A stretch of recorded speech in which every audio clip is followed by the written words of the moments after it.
जय हिंद दोस्तों, स्वागत है आपका हमारे YouTube channel B N Singh classes में। हम लोग जो एमसीक्यू सॉल्व कर रहे हैं एंशिएंट हिस्ट्री के।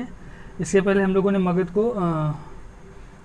के क्वेश्चन सॉल्व किया था। इसके पहले जो भी मगध आपका जो था उसके जो भी इम्पोर्टेंट जो राजा हुए और भी जो भी यहाँ पे हुआ उसका हम लोगों ने क्वेश्चन सॉल्व किया था। आज हम लोग बात करेंगे अलेक्जेंडर द ग्रेट। ठीक है, अलेक्जेंडर, और इंडिया में इसे सिकंदर कहा जाता था।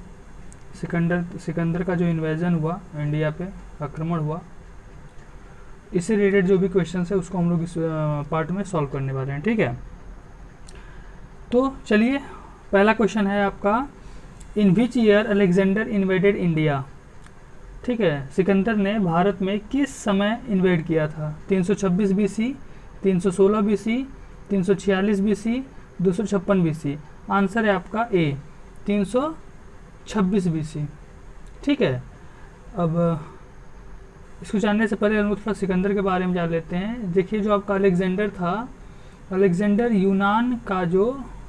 यूनान के मकदूनिया का रहने वाला था।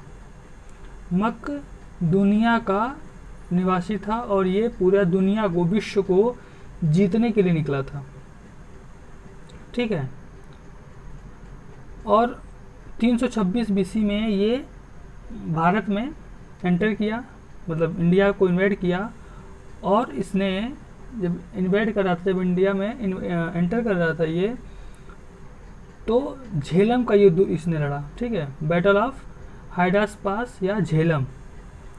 ठीक है, झेलम का युद्ध, जो ये युद्ध जो है झेलम का ये युद्ध हुआ था इसका राजा पोरस के साथ। ठीक है, पोरस के साथ, और अंततः पोरस बहुत ही अद्भुत वीरता के साथ पोरस लड़े, लेकिन अंततः वो हार गए। ठीक है, परंतु बाद में अलेक्जेंडर ने उनको राज्य उनका वापस लौटा दिया था। ये जो आपके पोरस थे, इनका जो राज्य था ये झेलम और चिनाब नदी के बीच में, झेलम और चिनाब जो नदी था, इनके बीच का जो मध्यवर्ती राज्य था, क्षेत्र था, वो आता था पोरस के राज्य के अंतर्गत। ठीक है, वो यहाँ के राज्य थे। अभी का मतलब ये जो पंजाब है वो वाला एरिया है ये। और कहा जाता है कि जब पोरस युद्ध हार गए थे, तो पोरस को जब बंदी बना के सिकंदर अलेक्जेंडर के सामने पेश किया गया, तो अलेक्जेंडर ने उनसे पूछा कि बताओ तुम्हारे साथ क्या व्यवहार किया जाए। तो पोरस ने कहा कि एक राजा दूसरे राजा के साथ जैसा व्यवहार करता है वैसा ही व्यवहार हमारे साथ होना चाहिए। और ये कहते हैं कि ये उत्तर सुन के जो सिकंदर था बहुत ही प्रभावित हुआ और पोरस को उनका राज्य उनको वापस लौटा दिया। ठीक है, अगला क्वेश्चन है, which among the following dynasties were ruling over Magadha when Alexander invaded India? Shishunaga, Nanda, Maurya, Kaushal. Answer है आपका नंद। ठीक है, जब अलेक्जेंडर ने 326 BC पे इंडिया में इन्वेड किया और अलेक्जेंडर 19 महीने तक भारत में रहा था। 19 मंथ, 19 महीना भारत में रहा था ये। और जब ये इंडिया में इन्वेड किया तो उसमें मगध साम्राज्य मगध जो था वहाँ का राजा था धनानंद। ठीक है, नंद डायनेस्टी का अंतिम राजा धनानंद, जो अलेक्जेंडर का कंटेम्पररी था, समकालीन था। ठीक है,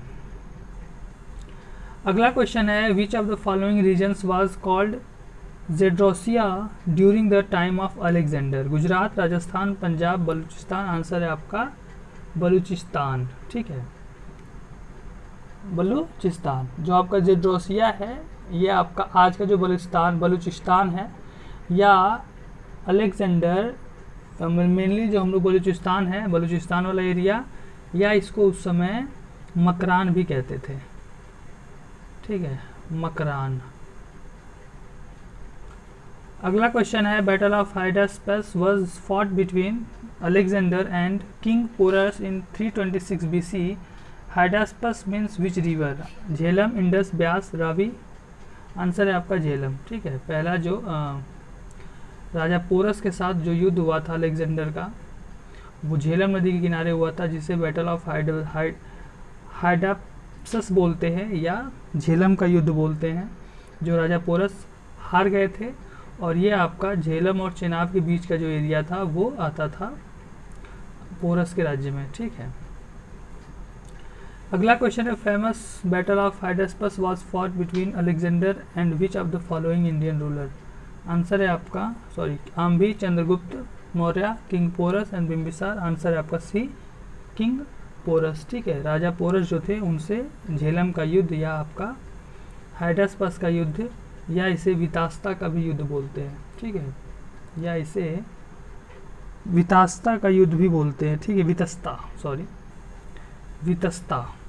ठीक है, तो ये 3 नाम है। आप इंग्लिश में इसको हाइडेस्पस, झेलम हिंदी में, और वितस्ता का युद्ध कहते हैं, जिसमें आपके जो पोरस थे ये युद्ध हार गए थे अंततः, और सिकंदर जो था वो युद्ध जीत गया था। अगला है, who was the first king to surrender to Alexander. ठीक है, पहला राजा कौन था जो अलेक्जेंडर के सामने उसने सरेंडर किया था। Ambhi, Porus, Bimbisara, none of the above. Answer है आपका आम्भी। ठीक है, जो आपके राजा आम्भी थे उन्होंने मतलब कहते हैं कि ये सबसे पहला राजा था जिसने सिकंदर के सामने सरेंडर किया था। ठीक है, आम्भी जो थे ये तक्षशिला के राजा थे। ठीक है, तक्षशिला के राजा थे, और तक्षशिला के राजा थे, और इनका जो राज्य था वो सिंधु और झेलम नदी के बीच में आता था। सिंधु और झेलम नदी के बीच में आता था। सिंधु और झेलम नदी के बीच वाला जो एरिया था वो तक्षशिला था, और इसी के बीच में इनका मतलब एरिया था। कहा जाता है कि जो आपका पोरस था, जो आपका सिकंदर था, अलेक्जेंडर द ग्रेट, यह आपका खैबर पास, जो खैबर पास है उसी से एंटर किया था इंडिया में 326 बीसी में। और बहुत सारे, जब ये भारत में जब घुस रहा था तो इंडियन सब कॉन्टिनेंट में बहुत सारे राजाओं के साथ इसका युद्ध हुआ, और बहुत सारे राजा जो थे इसके सामने सरेंडर कर दिए थे, एक्सेप्ट, सिवाय पोरस के। ठीक है, जो राजा पोरस थे उनके अलावा सभी राजाओं ने सरेंडर कर दिया था, और पहला राजा जो था सरेंडर करने वाला वो था आपका आम्भी। ठीक है, आम्भी। अगला क्वेश्चन है, with whom did Alexander had military encounters while returning back to the मकदूनिया। ठीक है, क्वेश्चन है कि जब सिकंदर वापस जा रहा था तो किसके साथ उसका पहला, मतलब कैसे कह रहे हैं कि क्वेश्चन कह रहा है कि एनकाउंटर हुआ जब वापस जा रहा था। तो देखिए, सिकंदर आपका भारत में 19 महीने तक रहा, बहुत सारे राज्यों को जीता इसने, और फिर वापस ये जब देश जहाँ अपने कहते हैं कि मतलब वापस जब जाने लगा था तो इसका किसके साथ युद्ध हुआ। पोरस, मालोई, म्यूजिनकस, आम्भी। आंसर है आपका बी, मालोई। ठीक है, तो वो मालोई या आपके मालवा बोलते हैं, मालवाज। ठीक है, ये आपके वो थे जिनके सबसे अंतिम समय में जब ये जा रहा था वापस तो ये इनका युद्ध हुआ था। ये एक गण संघ गणराज्य था, गण या संघ का गणराज्य था। ठीक है, और इस संघर्ष में जो सिकंदर था अलेक्जेंडर, उसे चोट लगी, घायल हुआ, और लेकिन अंततः वो माला को जीत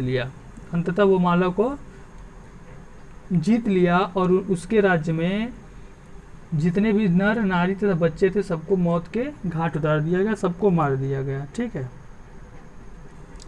अगला क्वेश्चन है, Alexander rich till which river in the Indian सब कॉन्टिनेंट। ठीक है, सतलज, इंडस, ब्यास, झेलम। आंसर है आपका ब्यास।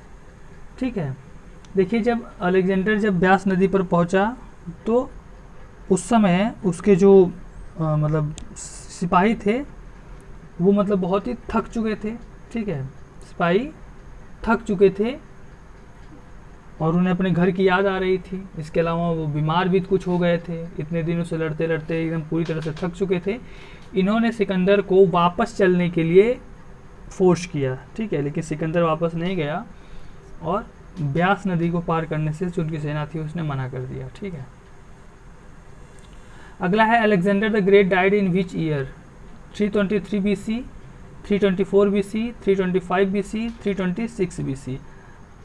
आंसर है आपका 323 BC। ठीक है, 326 BC में ये इंडिया में इन्वेड किया था और 19 महीने रहने के बाद जब ये वापस अपने देश जा रहा था, क्योंकि इसके सिपाही जो थे, ट्रुप्स जो था, बहुत पूरी तरह से थक चुके थे, घर की याद आ रही थी, लड़ते लड़ते एकदम मतलब कह सकते हैं कि उनको अब और युद्ध नहीं करना चाहते थे। उन्होंने आगे बढ़ने से मना कर दिया, ठीक है, सेना जो थी वो आगे बढ़ने से मना कर दी। अब सिकंदर के पास कोई ऑप्शन नहीं था वापस लौटने का। तो 19 महीने रहने के बाद इसने इंडिया में जो जो एरिया जीता था उसको अलग अलग 4 पार्ट में डिवाइड कर दिया, और डिवाइड करने के बाद ये वापस जाने लगा अपने देश। वापस जब ये जा रहा था तो वापस जाते समय ही आपका जो बेबीलोन था, बेबीलोन, ठीक है, बेबीलोन में इसका 323 बीसी में मृत्यु हो गई। 323 बीसी में सिकंदर की मृत्यु हो गई, ठीक है। तो ये हम लोगों का सिकंदर पे क्वेश्चन था, इंपॉर्टेंट क्वेश्चंस। इसके बाद हम लोग अगला चैप्टर सॉल्व करेंगे जो आपका मे बी मौर्य एम्पायर से रिलेटेड होगा, मौर्य डायनेस्टी से रिलेटेड होगा। और मौर्य डायनेस्टी आपको पता है कि बहुत ही इंपॉर्टेंट है। मौर्य डायनेस्टी में आपके चंद्रगुप्त मौर्य, बिंदुसार, आपके अशोका, ठीक है। तो ऐसे ही हमारा जो वीडियो है उसको आप देखते रहिए, ठीक है। तो हमारा जो है चैनल है BN सिंह क्लासेज, उसे प्लीज़ आप लोग सब्सक्राइब करें, हमारे वीडियो को लाइक करें, ठीक है। थैंक यू, जय हिंद।